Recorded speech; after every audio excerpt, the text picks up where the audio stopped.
Hello, hi, mabuhay! Rainbow Hooper, mga ka-hooper, mga ka-ballers. So today, samahan nyo ako mag-jogging after umulan. So dahan-dahan lang tayo kasi nga basa ang court at medyo madulas.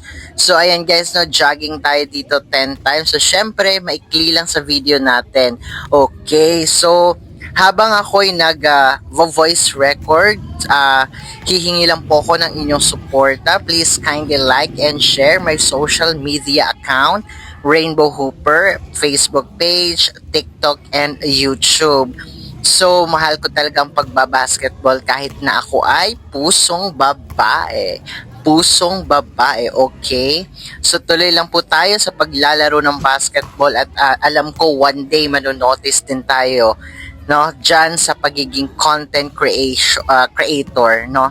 Okay, so tuloy-tuloy lang po tayo at wala pang resulta pero keep going. Okay, keep going.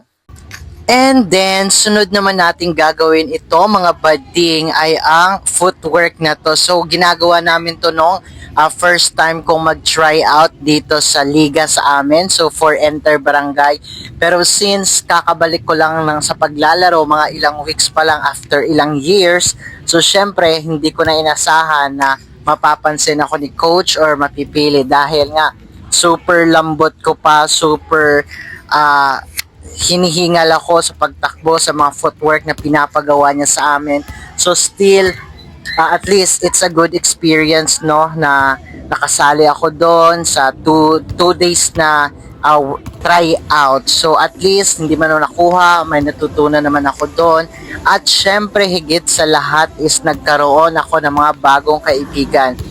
So dito guys, na isa din to sa mga footwork na ginagawa. So hindi ko lang alam kung anong mga tawag nito. Nakalimutan ko mga tawag sa mga footwork na to. So tara, let's go.